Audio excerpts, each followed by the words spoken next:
In 3 years, this agreement will drive considerable Chinese investment in Canada's auto sector, creating good careers in Canada and accelerating our progress towards a net zero future and the auto industry of the future. The federal government has announced a suite of measures aimed at supporting Canada's auto industry, an industry hit hard by those U.S. tariffs. In 2026, we have a plan and we'll put it into place. And so what is happening in the auto sector is obviously we're in a trade war, 25% tariffs against our auto workers. Rather than scrapping the damaging EV mandate, the Liberals have effectively reintroduced it under a different framework.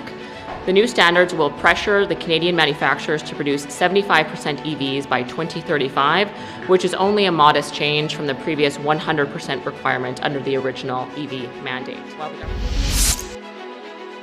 The Canadian federal government is stepping up to support the struggling auto industry hit hard by U.S. tariffs. First, it's scrapping the ambitious electric vehicle (EV) mandate set by Prime Minister Trudeau, which aimed for all vehicle sales to be electric by 2035. Instead, the government will focus on stricter emission standards with a target of 75% EV sales by 2035. To push for this shift, they're launching a $2.3 billion incentive program offering $5,000 rebates for EVs and $2,500 for plug-in hybrids. The vehicles must be priced under $50,000 unless they're Canadian-made or from a country with a free trade deal with Canada. Additionally, a $1.5 billion fund will help expand charging stations, and another $3 billion will help diversify the auto sector, aiming to reduce reliance on U.S. markets. Minister of Industry, Melanie Joly, spoke about these measures, emphasizing that while the goal is still to achieve zero tariffs on autos with the U.S., Canada is prepared for the challenges ahead. The key focus is adapting to new technologies, especially with the expected global shift to 40% EV market share by 2035. This will ensure Canada remains a competitive player in the evolving North American auto sector. Canada's approach to the auto sector is evolving to secure a competitive edge globally, not just within North America. The government's goal is to avoid being solely dependent on U.S. decisions, especially with the pressure on automakers from the U.S. government. While Canada boasts world-class auto plants and skilled workers, Minister Melanie Joly emphasizes the importance of diversifying, speaking with both Korean and Chinese carmakers to ensure job creation across Canada. Notably, major battery plants, like the ones in Windsor and St. Thomas, are providing significant employment opportunities. However, Joly points out that while Canada has faced plant closures, companies like Volkswagen, Honda, and Toyota have been increasing investments in the country. 77% of Canada's car production now comes from Japanese automakers. The government's goal is to continue supporting these companies while attracting new investments and creating more jobs. Regarding Canada's shift from an electric vehicle mandate to stronger vehicle emission standards, Joly explains that this new path is more aligned with the European Union's approach, where the focus is on emission reductions without strict EV mandates. By setting ambitious greenhouse gas (GHG) reduction targets, Canada aims to embrace emerging technologies, whether through EVs, hydrogen, or other innovations. The new standards hold automakers accountable for meeting emissions goals, providing flexibility in how they reach those targets.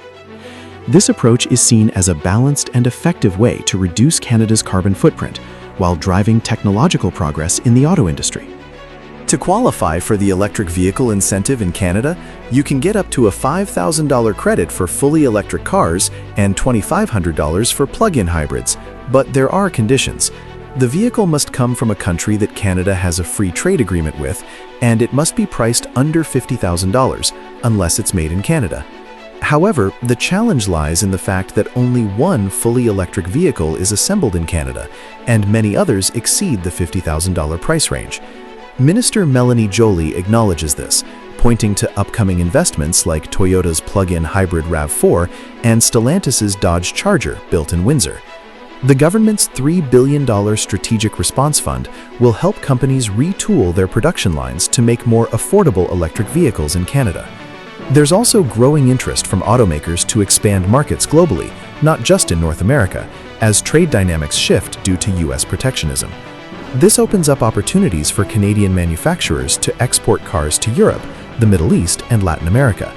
The focus on building for a global market, not just the US, will require Canadian auto workers to stay at the top of their game in terms of productivity and technology. Jolie draws comparisons to the 1980s, when Canadian automakers welcomed Japanese companies amid plant closures, which turned out to be a pivotal move, leading to strong, stable production and minimal layoffs. As for charging infrastructure, the government is addressing concerns like range anxiety by funding EV charging stations across Canada. While it may take years to scale up, Jolie believes in the potential of Canadian companies to expand infrastructure, referencing firms like Pushta and Circle K that have experience in building charging stations, even in Europe. However, there's a valid concern that incentives for purchasing EVs will decrease before the charging infrastructure is fully developed, which the government is aware of and is working to balance over time. Minister Melanie Joly discussed Canada's strategy to bring in cheaper EVs, including 49,000 from China, as part of efforts to address the demand side of the sector. She emphasized that the goal is to eventually have more affordable, made-in-Canada EVs within the next 3 years, aligning with the declining incentives as the market matures. Joly is also working with companies to encourage manufacturing EVs locally to reduce costs for consumers and strengthen the industry. However, the Conservative opposition is not on board, arguing that the government's new standards still resemble the previous electric vehicle mandate. The Conservatives claim that the new goal of 75% EVs by 2035 is only a slight change from the original 100% target and does not fully address the challenges facing Canadian manufacturers. They argue that while worker support programs are helpful, the plan does not create new Canadian jobs or solve the fundamental issues in the sector. Flavio Volpe, president of the Automotive Parts Manufacturers Association, offered a different perspective.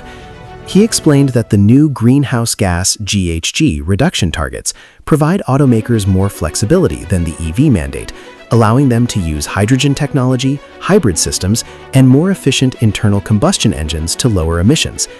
This flexibility could benefit part suppliers and workers in Canada, who he emphasized are key players in the industry.